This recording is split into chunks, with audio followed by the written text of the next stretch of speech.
प्रिय दर्शकों, आज हम आपको एक ऐसे ऐतिहासिक सच से रूबरू कराएंगे जिसे जानकर आपकी आत्मा कांप उठेगी। ग्वांगजू हत्याकांड की वह भयावह सच्चाई जिसे दबा दिया गया था। हम जो जानकारी आपके साथ साझा कर रहे हैं वह मुख्य रूप से विकिपीडिया के ग्वांगजू अपराइजिंग लेख से ली गई है, जिसमें कई ऐतिहासिक और शोध आधारित स्रोतों का उल्लेख है।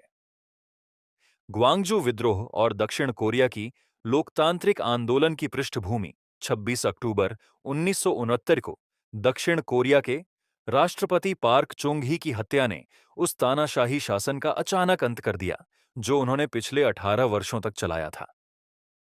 इस अप्रत्याशित घटनाक्रम ने देश में एक राजनीतिक और सामाजिक शून्यता पैदा कर दी, जिससे अस्थिरता बढ़ गई।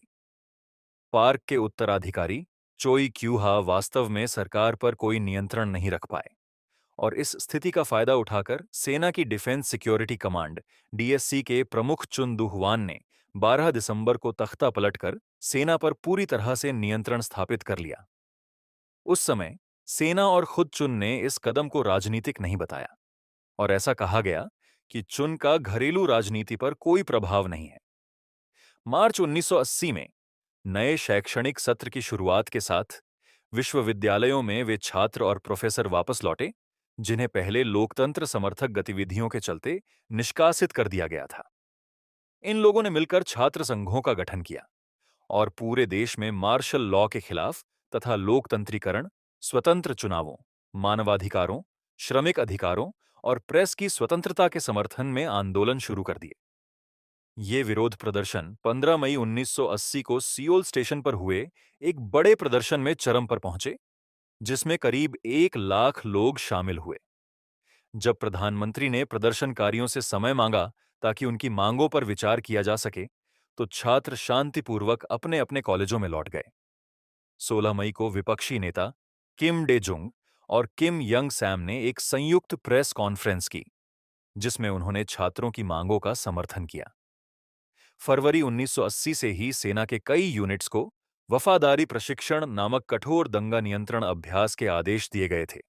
यह प्रशिक्षण काफी निर्दयी और अमानवीय था और बाद में यही कारण बना कि पैरा ट्रूपर्स ने ग्वांगजू में अत्यधिक हिंसा का सहारा लिया। 17 मई 1980 को चुन ने कैबिनेट पर दबाव डालकर पूरे देश में मार्शल लॉ को विस्तारित करवा दिया। इसके तहत विश्वविद्यालयों को बंद कर दिया गया, राजनीतिक गतिविधियां प्रतिबंधित कर दी गईं और प्रेस की स्वतंत्रता को और अधिक सीमित कर दिया गया। मार्शल लॉ को लागू करने के लिए सेना को देश के प्रमुख शहरों में तैनात किया गया, जिनमें दक्षिण जोला प्रांत की राजधानी ग्वांगजू भी शामिल थी।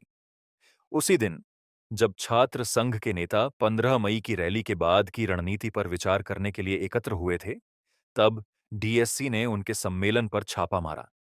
साथ ही 26 प्रमुख नेताओं को भी गिरफ्तार कर लिया गया, जिनमें भविष्य के राष्ट्रपति बनने वाले किम डे जुंग भी शामिल थे।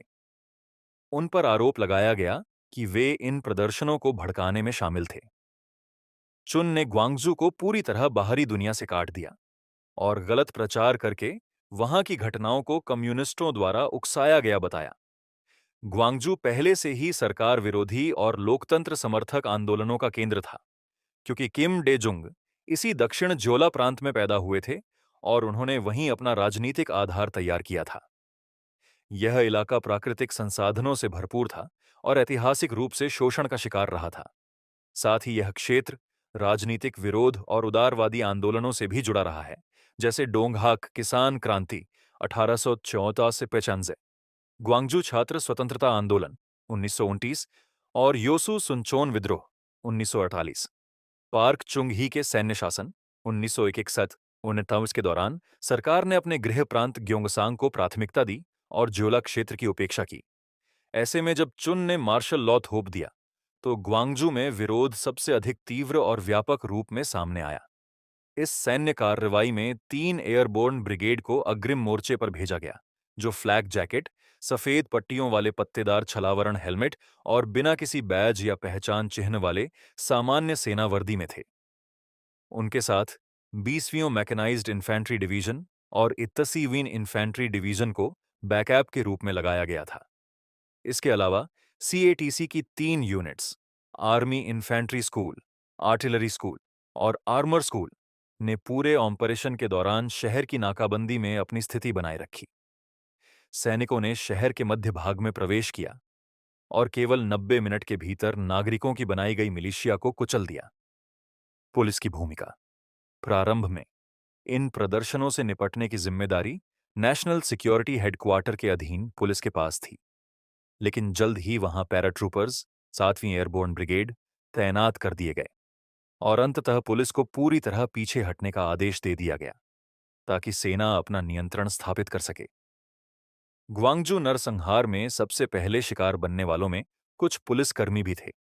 एक कार द्वारा कुचले जाने की घटना में 4 पुलिसकर्मी मारे गए। लेकिन यह भी गौरतलब है कि मार्शल लॉ लागू करने वाली सैन्य टुकड़ियां स्थानीय पुलिस के प्रति भी आक्रोशित थीं। जोला प्रांत के पुलिस कमिश्नर जनरल आन ब्युंग हा ने चुन दू हुआन के उस आदेश को मानने से इनकार कर दिया जिसमें नागरिकों पर गोली चलाने को कहा गया था। इसके कारण उन्हें पुलिस प्रमुख के पद से हटा दिया गया और सेना की काउंटर इंटेलिजेंस यूनिट द्वारा उन्हें उतनी बेरहमी से प्रताड़ित किया गया कि 8 साल बाद उनकी मौत हो गई। प्रत्यक्षदर्शियों ने यह भी बताया कि कुछ पैराट्रूपर्स ने स्थानीय पुलिस पर हमला किया और कई बार पुलिस वालों को सेना द्वारा दौड़ाकर पीटे जाने की घटनाएं भी देखी गईं। नरसंहार और मौतों की वास्तविक संख्या।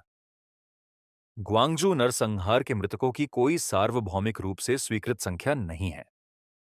मई 1980 में शहर में मृत्यु दर का आंकड़ा ऐतिहासिक औसत से लगभग 2300 अधिक था, जिससे अंदाजा लगाया गया कि कुल मृतकों की संख्या 1000 से 2000 के बीच रही होगी।